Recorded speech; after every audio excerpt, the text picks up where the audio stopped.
What advice would you give to someone looking to quit porn? Well, I gave some advice a little earlier about quitting alcohol, and I would say it isn't that you're trying to quit porn. It's not the right way to think about it. The right way to think about it is that you're trying to figure out how to have a better life. And so you have to figure out, well, I would say do the Future Authorin Program and keep your porn addiction in mind and think. So in the first part of the Future Authorin Program, it asks you a bunch of questions about what your life could be like in 3 to 5 years if you took care of yourself like you were someone that you cared for. And then it asks you questions about your friends and your family and your career and your time outside of work and your health and the important dimensions of life. And it asks you to spend 20 minutes writing about how good your life could be in 3 to 5 years if you got your act together and did what was good for you. And then it asks you to write about the hell you could be in if you didn't. And so I would say you really need to do that, because porn isn't the issue.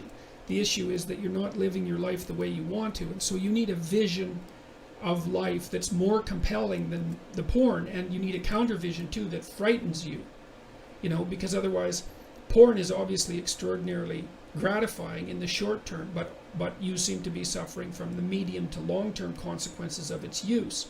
And so you need a story that you can tell yourself that's really deeply thought through about why this is not appropriate for you, how it's hurting you, and how it's minimizing you and perhaps making you embarrassed and ashamed and more socially isolated and all of that. So I would say think about it as cleaning up your psyche and your behavior rather than merely stopping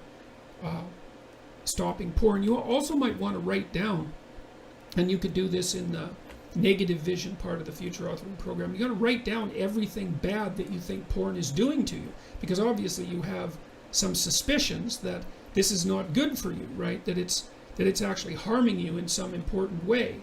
And so you need to be fully cognizant of what those ways are, and then take them seriously and decide if that's the pathway through life on which you wish to travel. And then I would also say good luck to you. It's a very good idea to identify one of your weaknesses and work on it. You can strengthen yourself substantially by doing that.